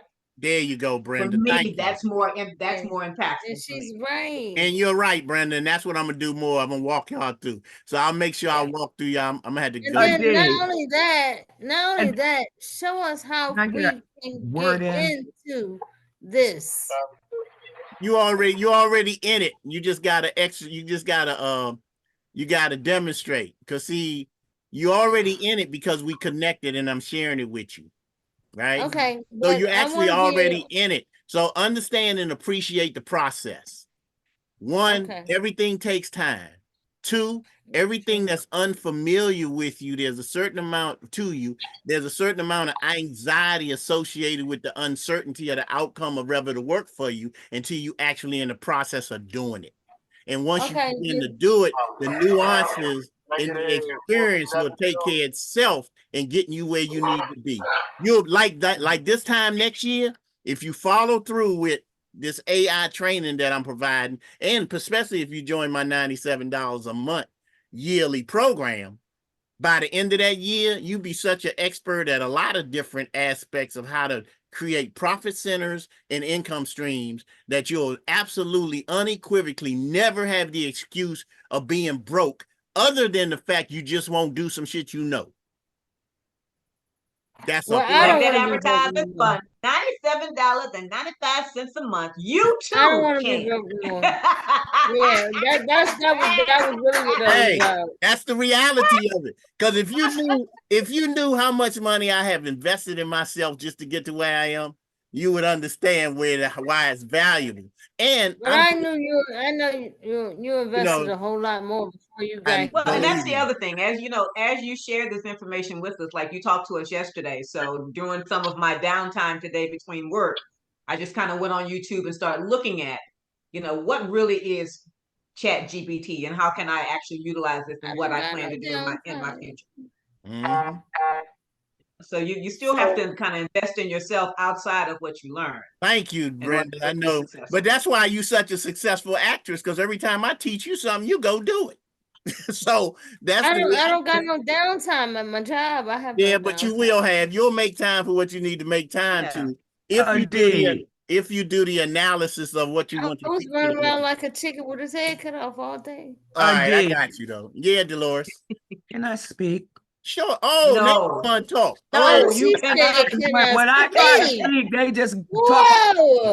You know what I'm saying? Go ahead, Dolores. I'm sorry. Say what you said. But you did not pay attention to the chat. At 7:15, I put out there, where can I join a step-by-step class to learn all aspects of AI? You are because I'm a visual learner. All right. Well, I'm gonna turn it into this. How can I put it? For those of you who need that visual learning, that's something we do outside this group, right? Because everybody's on different levels. And in this particular instance, this class is about introductory and giving AI clarity. The AI clarity that I'm attempting to give y'all is just making you more comfortable with the concept of artificial intelligence, because we getting bombarded in the industry every day, in the internet, on TV, and everywhere you see in articles, everybody talking to you about, I got this application in AI where you can do this. And they specialize in presenting it to you in a various niche ways of using it. Whereas if you understand the technology, then you can determine how you want to use it. Exactly. I need to tell y'all something. I'm opening your eye, but if you want to get deep, I mean, I got what I just showed y'all. That's a part of my whole AI mastery class, and it shows you. It's actually. I'm gonna be honest with you, it's actually a millionaire blueprint of how to use ChatGPT to make millions of dollars. I see it. Can I tell y'all some weird shit? All right, Nisha, what's the weird shit? When I woke up this morning, I got my Alexa set to tell me about the daily things that's happening. 10 minutes after I wake up, she said the world's going to hell, and you know why. That's what your what said? Alexa said that. And did she tell you what the why was? No, because she said, and I think you know why. So Alexa, leaving up to your imagination for you to fill in the blank. That was so when I got home from work, I asked her. When I got home from work, I asked her. I was like, Alexa, this morning you told me the world was going to hell. Why is it going to hell? She did not say nothing. Okay. She said, "Stay tuned for tomorrow. I got chapter 2 tomorrow morning." Silence. Yeah, for tomorrow morning. For tomorrow morning at 6:50. Hey, okay, y'all. Hold on. Class, I clearly want to know, what did Alexa say tomorrow morning? At class tomorrow, Nisi, I need to know if Alexa gave us directions for hell. She said the world's going to hell, and I think you know why. And if you don't know why, then it's what you think it is. Okay. Okay. Like, wow. So now Alexa got you engaging. Go ahead, Dolores. This class has been excellent tonight. Nice meeting you, Maurice.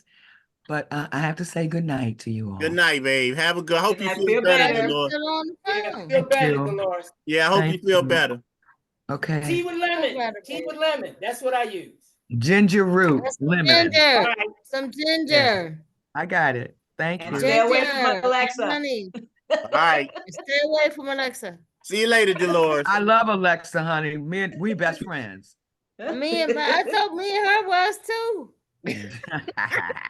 All right, so let me recapture some semblance of organization. So, Maurice, this is how we do it, man. You know, some classes be real serious, and sometimes it's just because we truly look at it as a family. Once you're a part of this, for however long you're a part of it, you become a part of the family. And I'm hoping to raise a family of about 120,000 people over time. You know. Well, my feedback is that tonight was very informative. It was entertaining. Everybody made me feel welcome. So my one feedback, because you were asking for a little bit of feedback, and I think you're going to do this tomorrow. But then I heard that's the master class. My one feedback would be, so demonstrate to us how to do this formula, but then give us an assignment so that we could do the formula, show it to you, and you could critique us. Positive. Man, I like that. I like that. Because you know the beauty of that. I do that with the acting because I teach them monologues, have them do it, and come back and we tape it or whatever, right? But I didn't think about doing that with the AI. Thank you for bringing that back to my attention. So what I'm going to do, I'm going to give y'all some tutorial. Okay, no, we don't want heavy homework. We just want a light assignment. You're going to get some homework. I'm telling you tomorrow. You're not trying to write a thesis. Tomorrow I'm giving y'all homework. They're gonna hate the new family member. They're gonna be like, no, they're gonna. Yeah, Maurice, they gonna love it, man. When you get next to licorice. Oh, she done got her little joke together. Go ahead, Brenda. Go ahead, Brenda. What'd you say? See what happens when you get next to licorice? Man, y'all something else. Okay, so as always, I want to thank each and every one of y'all for coming to class and allowing me. I'm grateful for having the opportunity to share these moments, and hopefully from everything we talked about, I hope you got one or two nuggets that can contribute to your well-being, your mind, your hopefulness, and your ability to grow. So I hope that I achieved that, if not anything else. And I love each and every one of y'all, including you, ML. You new in the house, but it's all love here. So I look forward to seeing y'all tomorrow. I'll be a little more organized tomorrow. I was a little throwed off. I tried to, but that's life. So I will see y'all tomorrow. And y'all have a wonderful evening and sleep at 6:30. At 6, not at 7 o'clock, at 6:30. 6:30. Nisi, I want to know where hell is. Good night, everybody. I don't know. I keep trying to ask Alexa. She won't tell me. Don't worry about it. Said the world. That was her way. That was Alexa's way of getting your attention. Like, remember, I told you, part of it is the controversy to get your reticular activating system thinking about, and okay, she got me thinking, like, I'm like, what the hell? Understand? I gotta go the other way because I'm not going to hell. Like, she wanted to wake me up. Peace out, y'all. I'll see y'all tomorrow. All right. All right. Good night. Good night. Good night. Good night. Thank you.